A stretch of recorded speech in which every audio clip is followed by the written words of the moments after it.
On May the 2nd, 1945, Berlin's resistance was smashed, and the red flag was hoisted over the German capital, the flag of victory.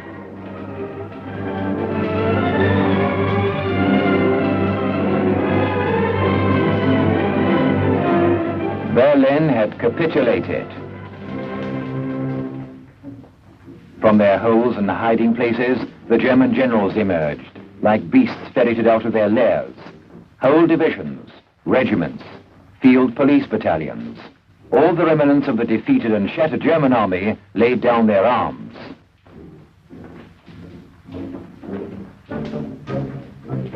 Goering gave himself up.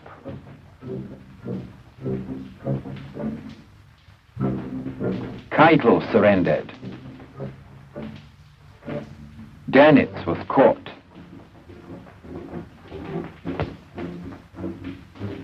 Goebbels preferred to shoot himself. But the dragnet closed around Jodl and Ribbentrop. Now the major war criminals were in the hands of justice. It was decided to try them in Nuremberg.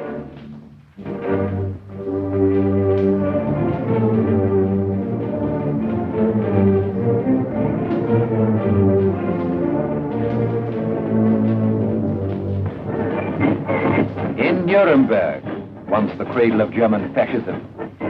Nuremberg, where the Nazis ran rampant. Nuremberg, from which the demented Hitler, alias Corporal Schuffelgruber, hurled his threats at the world. Nuremberg now lies in ruins and ashes. It is symbolized by this disabled German in a philosophical lesson of history, a lesson which future aggressors would do well to remember.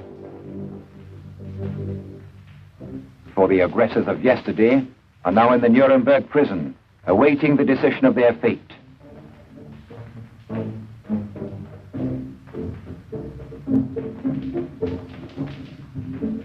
The beast has been driven into the cage of the Nuremberg prison. Ribbentrop's cell. Keitel's cell. Goering's cell.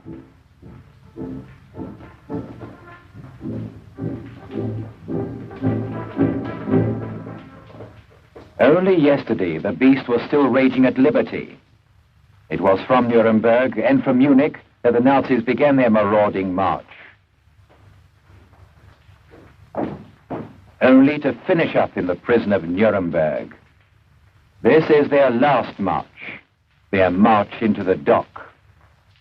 Here they were brought to answer for their crimes, these warmongers and conspirers against nations, these butchers of whole peoples and plunderers of whole states, these child murderers and slave traders, these 20th century Huns.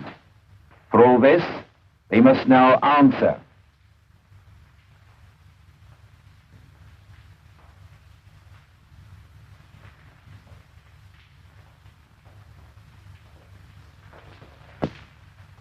Don't hide your face, Goering. All the world knows you, and the world curses you. The hour of reckoning has come. March to the dock, where your black deeds will be revealed.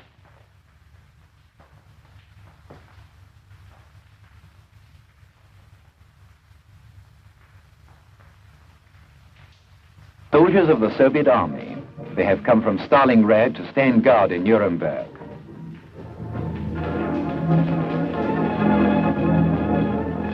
The International Tribunal sat for many months. A vast mechanism was set up for the trial, and hundreds of persons helped to further the cause of justice.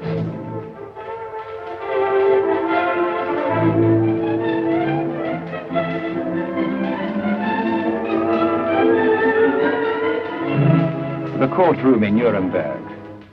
Here the freedom-loving nations will try the major German war criminals, not from motives of vengeance, but that the great ends of justice may be served. The story of the monstrous fascist conspiracy against peace, liberty, and democracy must be told. The criminals must be named and made to bear the punishment of their guilt. The world must be warned.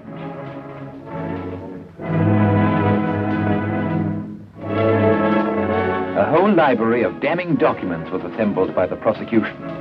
Here, the documents of the Soviet prosecution were kept. Their contents are now known to the world.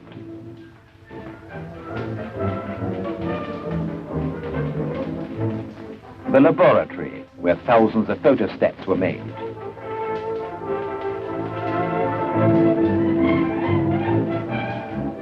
And the machines on which the copies of the documents were made.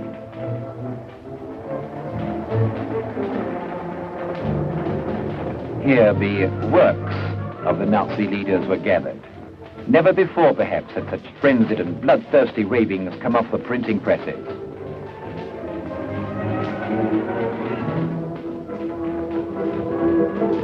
Soviet artist Boris Efimov.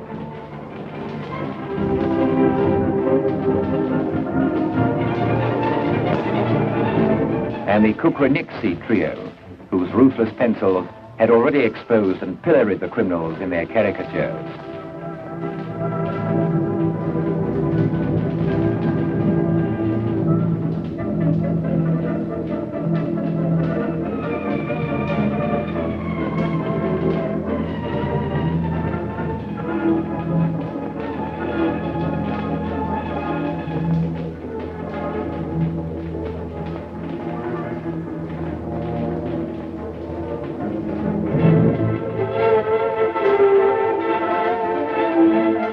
Soviet journalist Nuremberg, Vsevolod Ivanov, Vsevolod Vishnevsky. The Soviet telegraph room where the reports of the trial were transmitted to the Soviet press. A sound record was made of all the proceedings of the trial. In the British telegraph room, men of the Signals Corps indefatigably tapped out the endless press messages.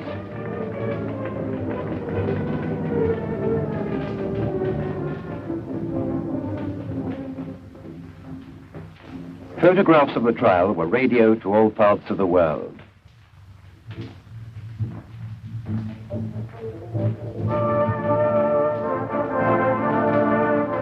Every word spoken at the trial was at once translated into 4 languages: Russian, English, French, and German.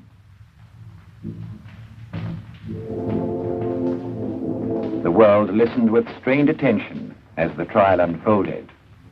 And the world waited impatiently for justice to be done.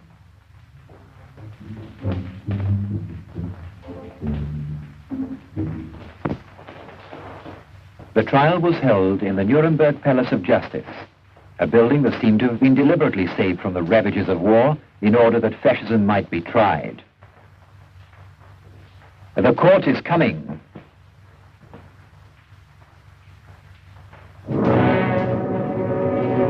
The court has come. The court of the nations. And into the courtroom will come the martyrs of Majdanek and Oswiecim.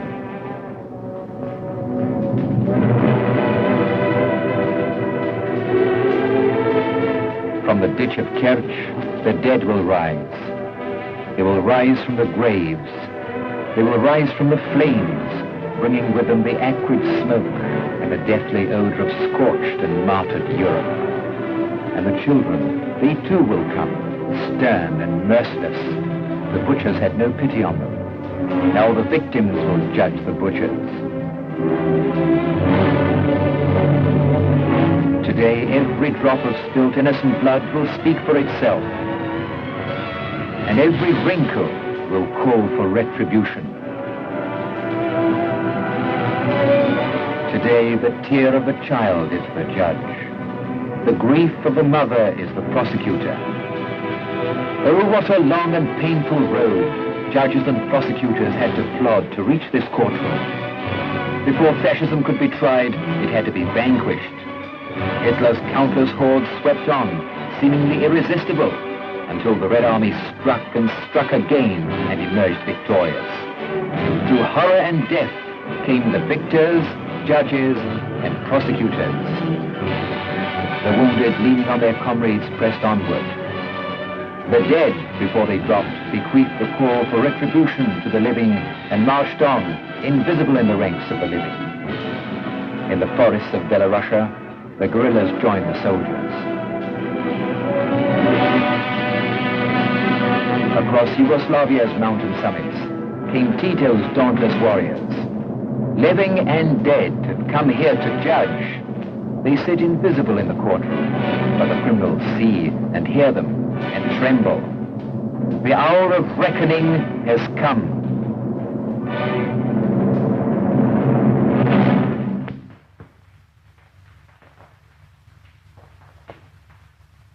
The International Military Tribunal, in the name of the freedom-loving nations, is sitting in judgment of the Nazi criminals.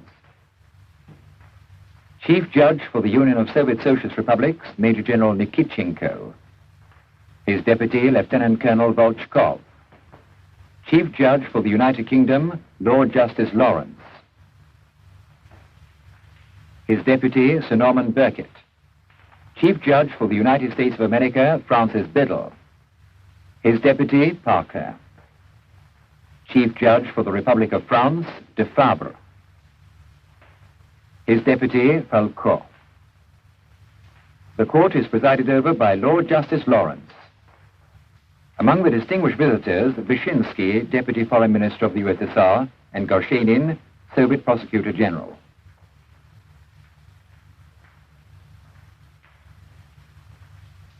The criminals are accused of general conspiracy, of crimes against peace, of crimes of war, of crimes against humanity.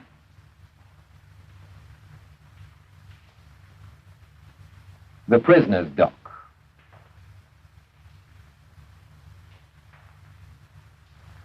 Hermann Goering, Hitler's close friend, formerly known as the second man in the Reich. He is much thinner and shrunken now. Goering looked a different man at the height of his power.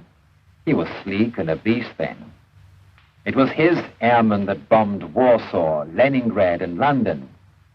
Goering was the founder of the notorious Gestapo. He helped to draw up and carry out the plan of attack on the USSR. Goering is criminal number one.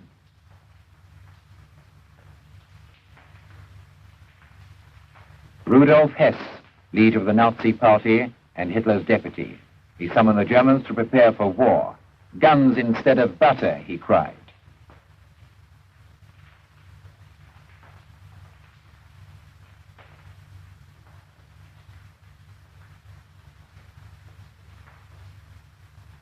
Joachim von Ribbentrop, Reich's Minister for Foreign Affairs.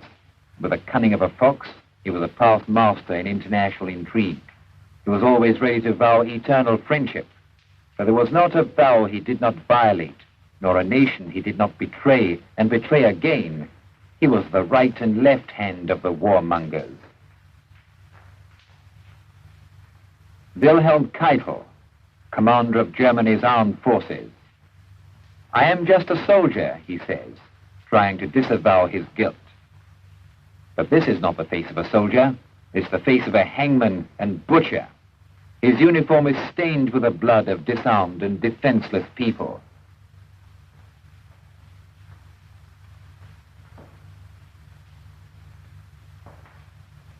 Ernst Kaltenbrunner, chief of the security police and the SD. He is responsible for the gas chambers and gas wagons, the death factories and the concentration camps. On his conscience is the blood of thousands and thousands of innocent people tortured to death and buried alive in the Ukraine, Belarusia, and the Baltic states. Alfred Rosenberg, the author of the race theory, which was to drench Europe in blood. He drew up the plan for the division of the USSR. Then he was made minister of the Ostland, and by his orders, Poland, the Ukraine, Belarusia, and the Caucasus were ravaged and plundered and put to fire and sword. The Superman is nervous now. Hans Frank, the cynical butcher of Poland. He called Poland a booty land. He said the country must be reduced to a pile of ruins. Poles and Ukrainians must be turned into mincemeat. And as to the Jew, they must be destroyed, every one of them.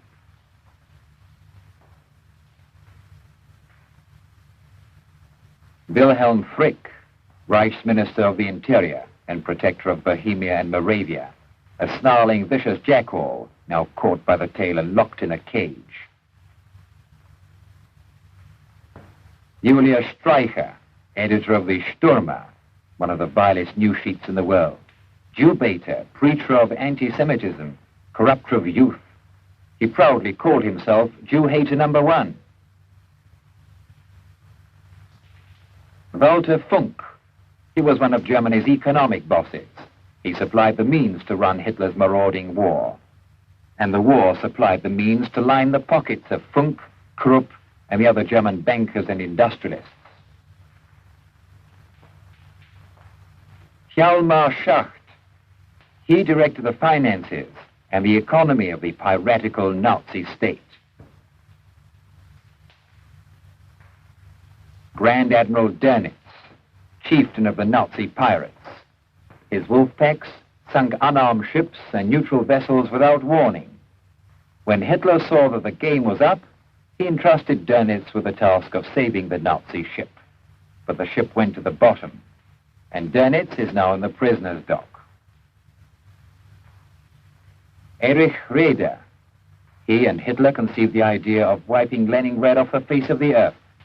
They failed, but the grief and suffering of Leningrad, its blood and sacrifices, call for expiation. Baldur von Schirach, his ideal was, we will raise up the youths of Germany to be cruel and ruthless. The whole world will tremble before them. I want to see the glint of the wild beast in their eyes. Fritz Saukel, the slave trader. Girls of the Ukraine, youths of France, children of Czechoslovakia. Look at him now. It was he that drove you like cattle to the slave markets of Germany. Alfred Jodl, Hitler's military advisor, bloodthirsty and ruthless and an implacable foe of the Soviet people. The Russians should be hanged, head downwards, he said. The world will not breathe freely until he is hanging head downwards. Franz von Papen, as vain as a peacock, a master of espionage, sabotage, and intrigue. It was he that put Germany into Hitler's hands. Arthur Seyss-Inquart, butcher of Poland, Austria, and the Netherlands. Albert Speer, Reichsminister of Armaments. In Speer's underground munition factories, thousands upon thousands of men and women toiled and slaved until they grew blind, died of exhaustion, or pined away. Konstantin von Neurath, Nazi diplomat with the rank of a general of the SS, butcher of Czechoslovakia. Hans Fritzsche, Goebbels' assistant, who, like him, poisoned the minds with the venom of lies and calumny. Such is the roster of the major German war criminals who broke all the laws of humanity in their attempt to impose their monstrous rule of violence and rapine on the world. And these are their defendants in their medieval robes who will argue and finesse and cite the law in defense of lawlessness. They will claim that the Tribunal of the Nations has no legal power to judge crimes against nations. They will try to divide its councils by anti-Soviet slanders and innuendos. What is the blood of the martyrs to them? They will try to save fascism.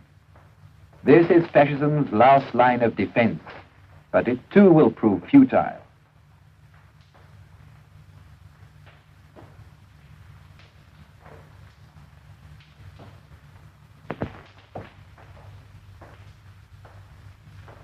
One after another, the prosecutors came forward to state the case against the criminals.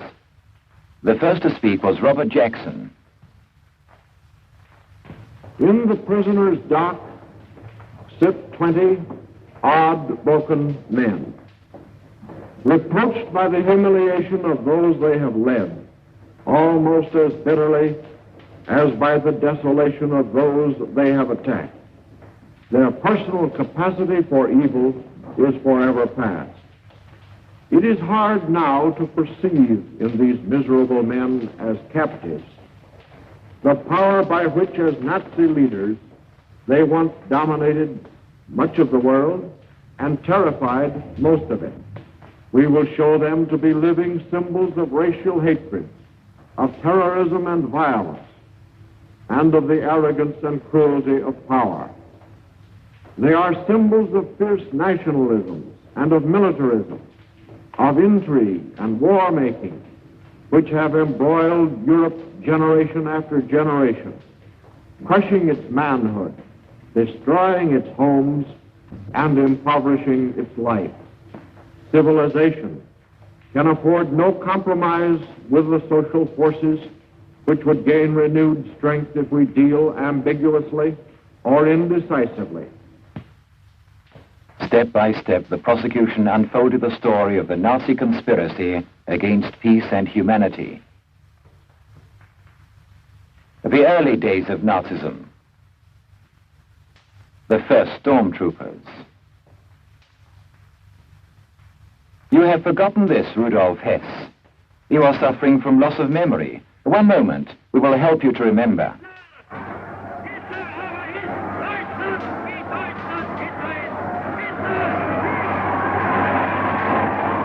Do you hear that bestial roar? Do you see these nocturnal frenzies? This demented worship of fire? This wild animal triumph?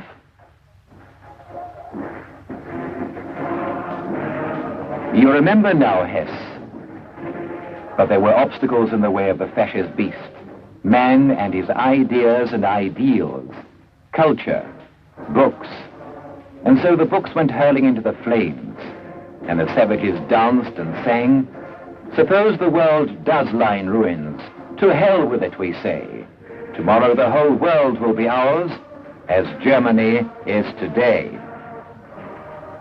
Hitler became Germany's Führer, and also the servant of his masters, the armament kings. It was von Papen that put Hitler in power, and obligingly resigned to him the post of Reich Chancellor. Hindenburg, before retiring to his grave, gave Hitler his blessing. Banker Schacht acted as intermediary. And the capitalists poured lavish funds into the treasury of the Nazi Party. And Krupp, the merchant of death, the real master of Germany, okayed Hitler as the ruler of the Reich. Here they are, a charming family portrait. Bankers hobnobbing with the aggressors. And so everything that breathed of freedom and honesty in Germany was crushed, smothered, trampled upon. The storm troops became the rulers of Berlin streets. Germany was surrounded in barbed wire. Barbed wire was henceforth to become the symbol of Germany.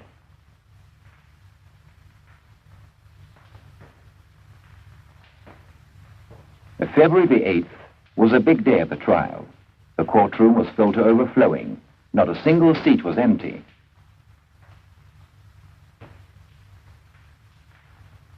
Defense counsel were tense and anxious. The criminals betrayed signs of nervousness. That day, the Soviet prosecution was to open its case. Chief prosecutor for the USSR, R.A. Rudenko. Господа судьи, я приступаю к своей вступительной речи. Your Worship, I begin my speech, which will wind up the opening speeches of the chief prosecutors in this trial, with a full and deep sense of the historical import of the occasion. This is the first time in the history of the world that crimes of such magnitude, and with consequences so prodigious, have come under the consideration of justice. This is the first time that criminals who seized whole states and turned their own state into an instrument of their crimes have been brought to trial. This is the first time that we here are trying not only the criminals themselves, but the criminal institutions and organizations they founded, and the theories and ideas of hatred which they disseminated in furtherance of crimes they had long been nurturing against peace and humanity.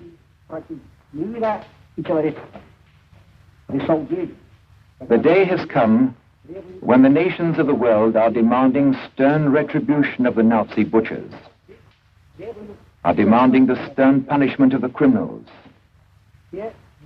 all the villainies committed by the Nazi major war criminals, jointly and severally, will be weighed by us with scrupulous care and attention, as is demanded by the law, by the Charter of the International Military Tribunal, by justice and by our consciences. The Soviet prosecution showed and demonstrated how the Nazis secretly prepared for world war. Everything was bent to this purpose.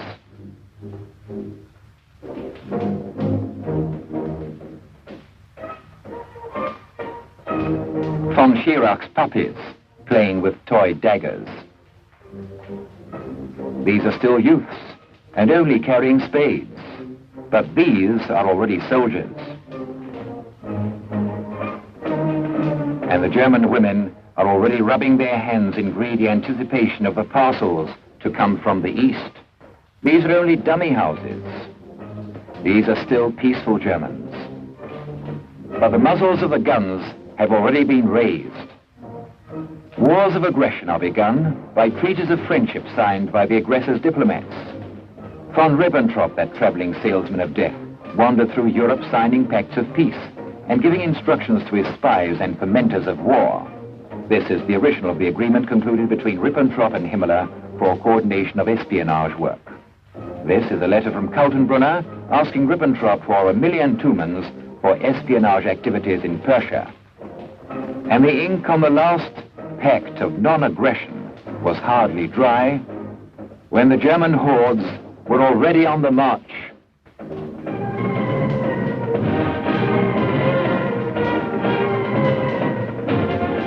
Only the Soviet Union warned the world of the deadly danger of fascist aggression. But the Munich appeasers bowed and scraped before the aggressors and threw open the gates of Europe to them.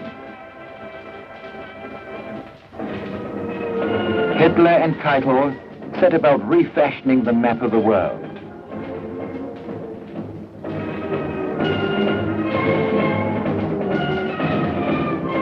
Frontier gates were smashed. Boundaries were violated. Vows and pacts were dishonored.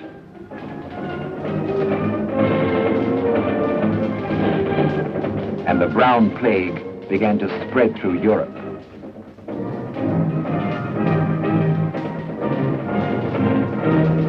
The secret plans of aggression were now put into operation. The Green Plan for the perfidious attack on Czechoslovakia. It was signed by Jodl.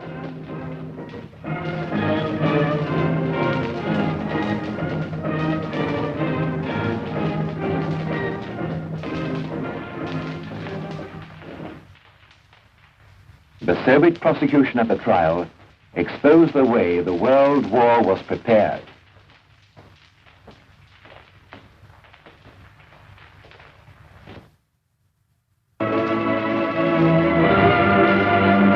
Warsaw is in flames. These are the fruits of Munich.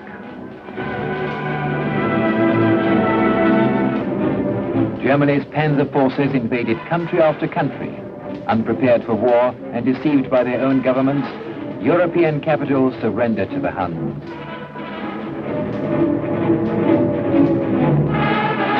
For the Germans, it was just a pleasant promenade through the continent.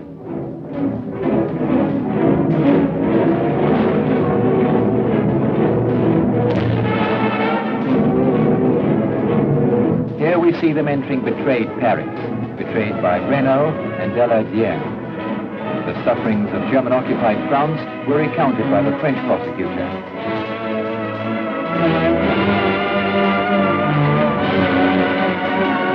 Can the nations of the world forget this lesson?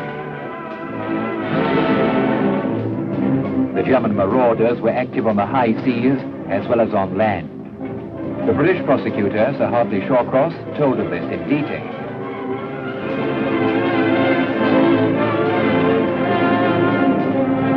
Ernest's men were known to the world as pirates.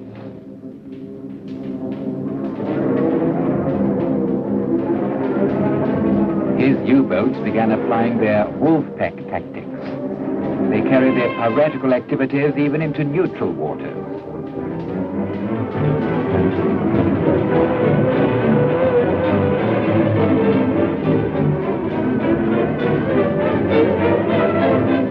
They attacked unarmed vessels and hospital ships.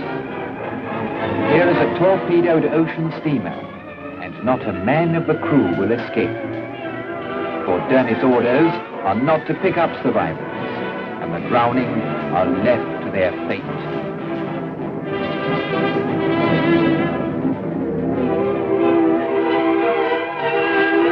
Derni's thanking his pirates. Господа судьи, Your я worship, прихожу к изложению I shall преступлений, now proceed to the crimes committed by the Nazi aggressors against my country, against the Union of Soviet Socialist Republics. On June the 22nd, 1941, Hitler Germany treacherously attacked the USSR. But this date does not mark the beginning of the realization of Hitler Germany's aggressive plans against the Soviet Union. The accused Keitel has testified that Hitler intended to attack the USSR at the end of 1940, and the plan for the attack had been worked out even earlier, in the spring of 1940. This is confirmed by the testimony of the accused Jodl, who during his interrogation stated that the plans for the attack on the USSR were given concrete and detailed form in November and December 1940.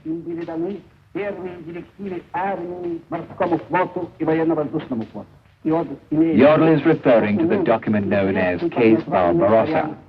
This document is signed by Hitler, Jodl, and Keitel. The Barbarossa plan envisaged the lightning destruction of the Soviet armies in the very first week of hostilities.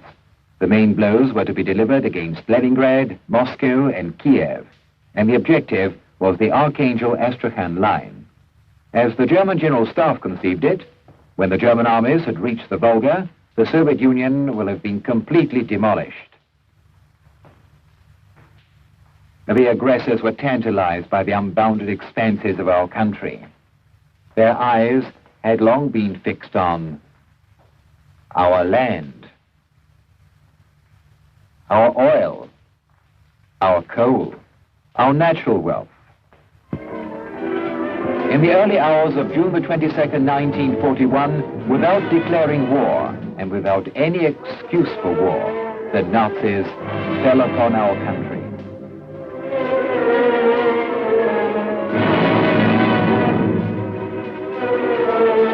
Belarusian cottages went up in flames. Bombs rained down on Ukrainian towns. They thought they were taking an easy and pleasant promenade through Russia, that Russia, like Holland, would drop on her knees.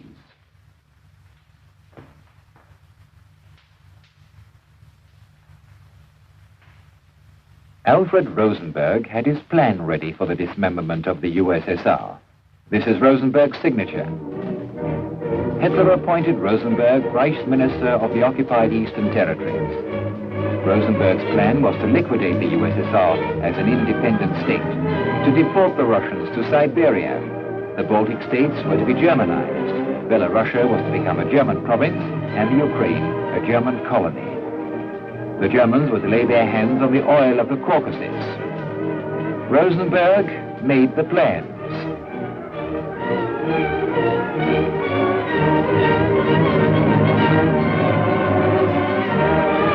Keitel sent the troops, and then Himmler came to set up the new order. Himmler in Minsk. Himmler visits a concentration camp. Those are our people behind the barbed wire. Russians, Belarusians, Ukrainians. Himmler is satisfied. The wild beast has driven man into a cage.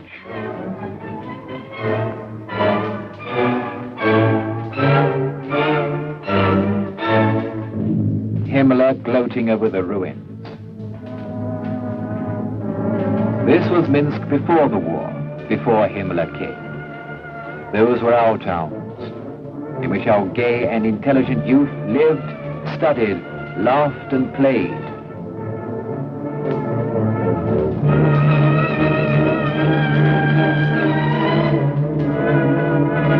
Where are these girls in the wreaths and garlands of blue cornflowers now? What fate has overtaken them? That is a question for Zalkel to answer.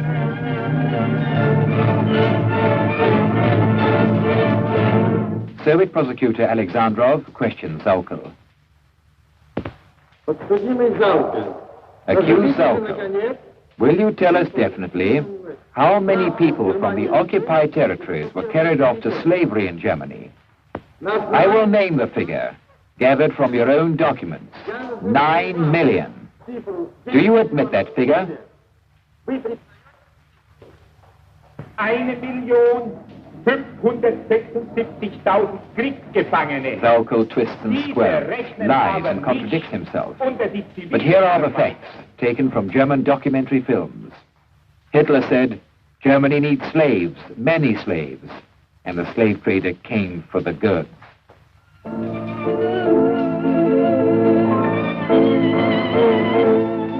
Wailing and lamentation rose over Belorussia. Families were broken up. People were seized in the streets. It was a colossal manhunt.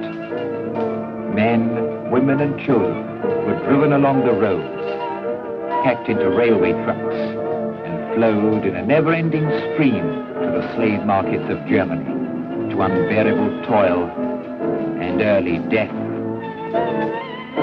This was the appalling fate the Germans had planned for all mankind.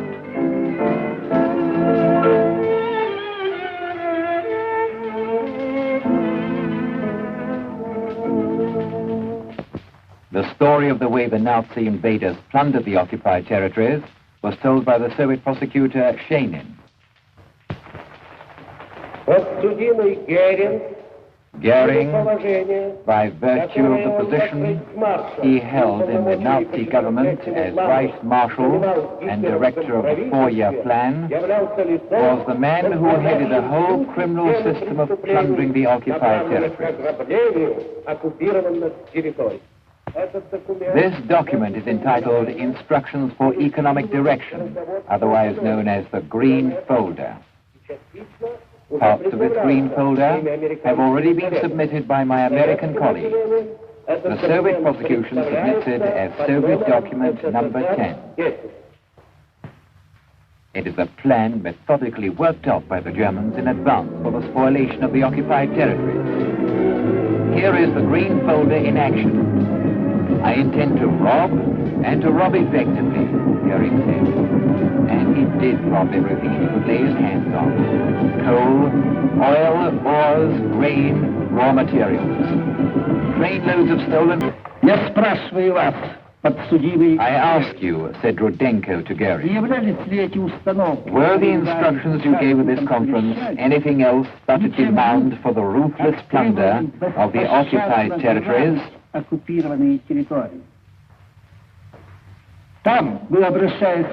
you said at this conference was only a development of ideas you had expressed earlier.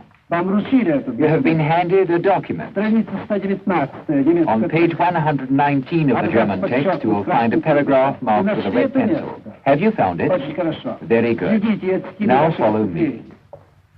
Is this the style in which you spoke? You must be regular hounds. Wherever you find still anything that the German people need, it must be ferreted out instantaneously from the storehouses and consigned to Germany. Did you say that? Yes, Goering answered. They wanted to devour Leningrad. Here is a document. The Fuhrer had decided to wipe Leningrad from the face of the earth. Now, Jodl, don't try to back out of it like a coward. This is your signature.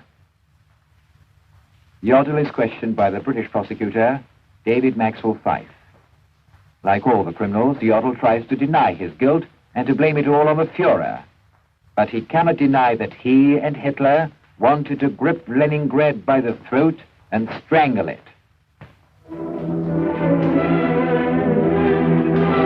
Leningrad, our glory, our pride, and our treasure. The Nazis failed to force the heroic city on its knees.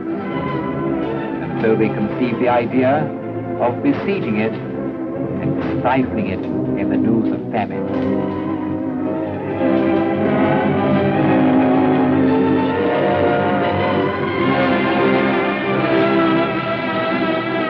The torments of Leningrad are one of the gravest counts in our indictment of the Bolsheviks.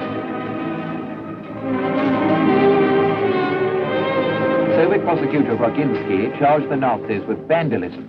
The Germans wantonly destroyed priceless cultural memorials, ancient churches.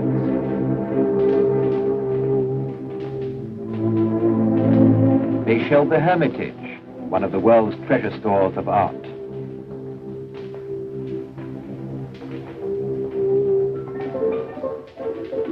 The exquisite palace of Peterhof, as it looked before the war. This is what the Germans did to it.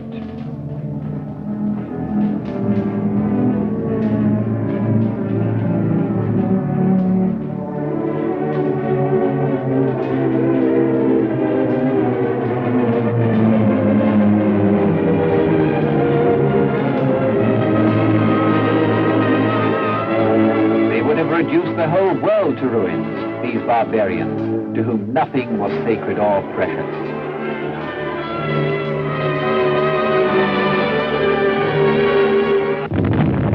Here is a documentary film made by the Germans themselves. They were bragging then of the way they destroyed towns, homes, hospitals, factories, power stations. They were certain then that they would not be called to account. Now in court, they would deny it all, but the evidence is too damning. Wherever the Germans passed, they left a trail of ruin, misery, and death behind them. They felt sure they would not be brought to book.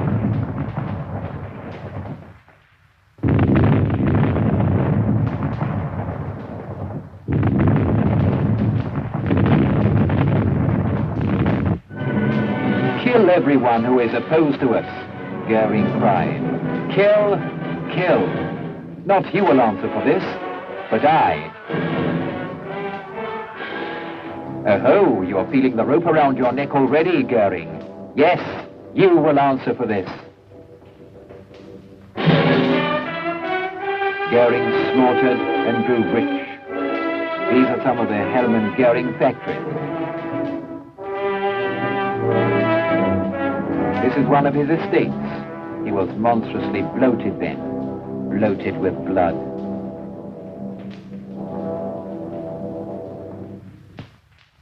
Soviet prosecutor Pokrovsky spoke of the German atrocities. Перед вами пройдут десятки тысяч Tens of людей, thousands of witnesses will не pass вызваны в before зал our суда по eyes. этому делу. Я не They have been могу summoned to назвать, give evidence in this ни trial. вы, ни I вы, cannot ни give their вы. names, and you will not administer the oath to them. Тебя не видно.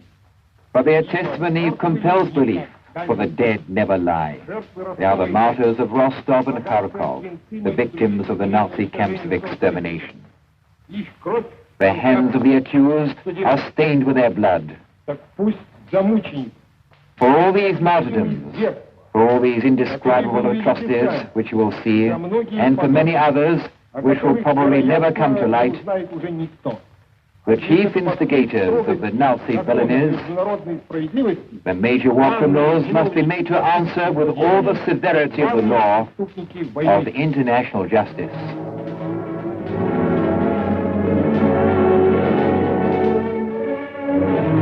Corpses, corpses, and corpses.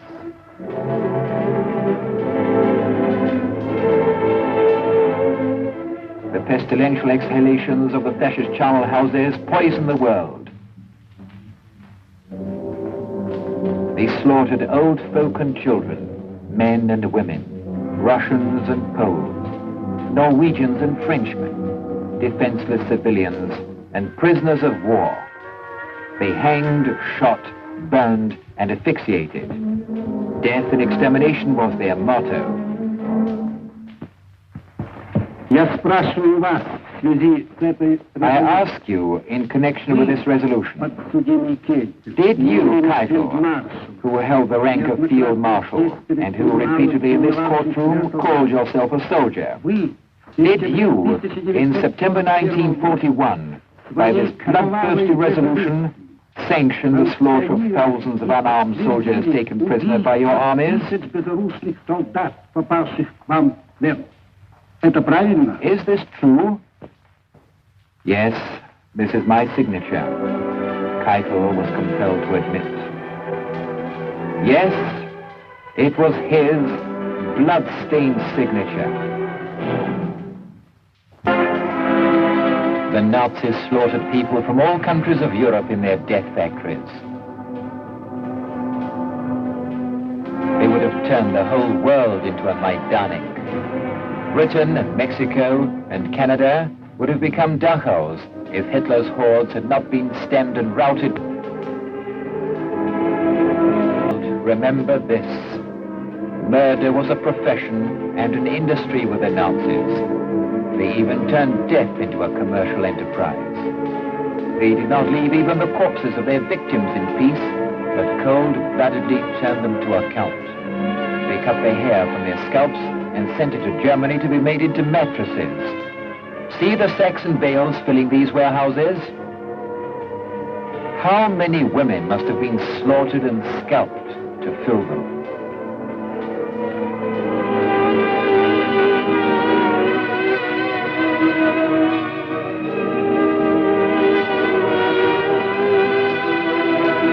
They pulled the gold teeth and dentures from the dead.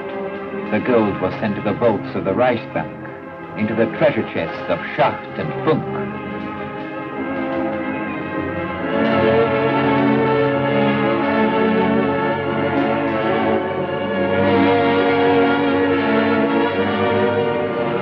Here are some of these dentures.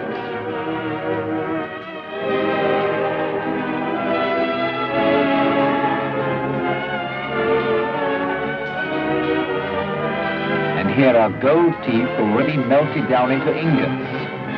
The Germans turned blood into gold and used the gold for the shedding of more blood.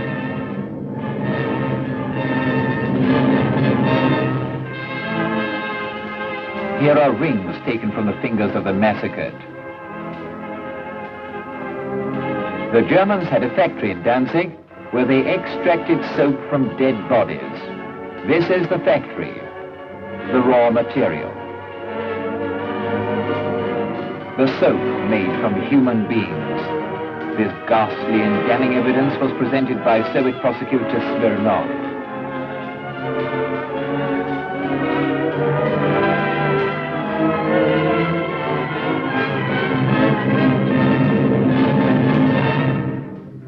Here is human skin, dressed and tanned at the factory. From it, the Germans made gloves, ladies' bags, and briefcases. What manner of creatures are they, then, these bipeds in the prisoner's dock? Is there any punishment commensurable to their crimes? No, no punishment is fit enough for them. In their final speeches, the prosecutors demanded stern retribution. The American prosecutor said, if these men are to be declared innocent, then there was no war, no massacres, and no crimes. The British prosecutor said, they slaughtered 12 million people. For such a crime, they might with every justice have been executed without trial or investigation. The French prosecutor said, when messieurs the judges retire to consider their verdict, they must in their silent deliberations hearken to the blood of the innocent crying for retribution. The Soviet prosecutor said, I appeal to the court to pronounce on all the accused without exception the supreme penalty, death. Such a verdict will be hailed with satisfaction by all progressive mankind. All the speeches have been made. All the witnesses have been heard. All the pros and cons have been argued. The judges retire to consider their verdict.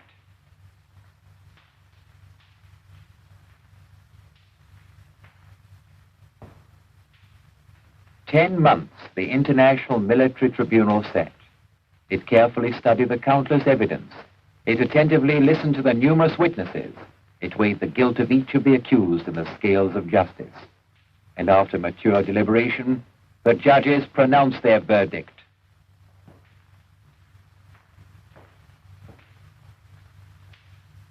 Fascism stands exposed and convicted. The fascist aggressors are condemned as malignant foes of humanity, peace, and progress. Such is the verdict of history. Such is the fate that awaits all that take up the sword against the peace and tranquility of mankind."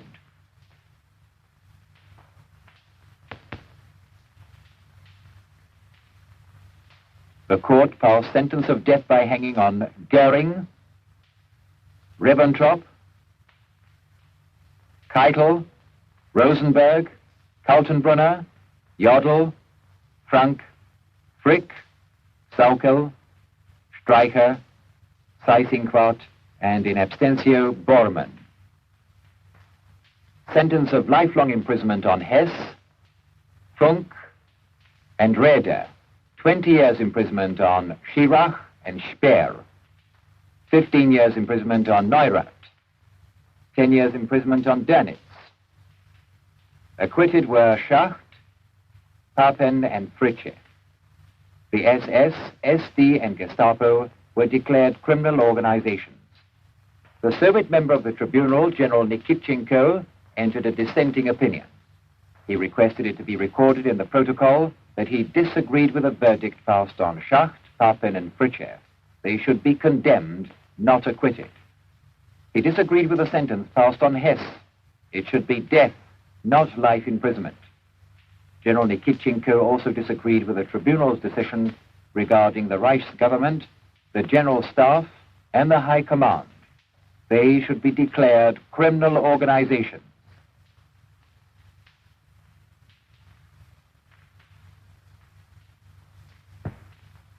This opinion of the Soviet representative was shared by progressive men and women the world over. So ended the labors of the Tribunal of the Nations, the Tribunal of History. The sword of justice descended on the heads of the warmongers.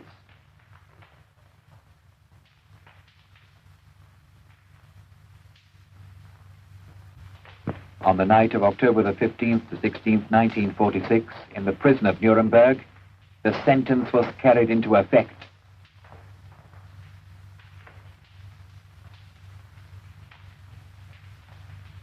This act was drawn up by the representatives of the Four-Power Commission and the medical experts who witnessed the execution.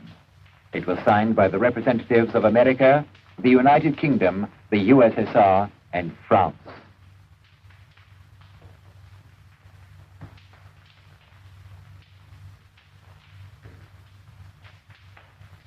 Justice has been done. The sentence of the nations has been carried out. The miscreants have been hanged. Now they are nothing but lifeless corpses. Ribbentrop, Keitel, Kaltenbrunner, Jodl, Frank, Frick, Rosenberg, Saukel, Streicher, Seyss-Inquart. Hermann Goering committed suicide by poisoning 2 hours before the execution. The bodies of the executed men, together with the body of Goering, were cremated and their ashes secretly dispersed to the winds. Their ashes have been dispersed to the winds. Mankind may now breathe more freely. Let the Nuremberg trial be a stern warning to all warmongers. Let it serve the cause of worldwide peace, of an enduring and democratic peace.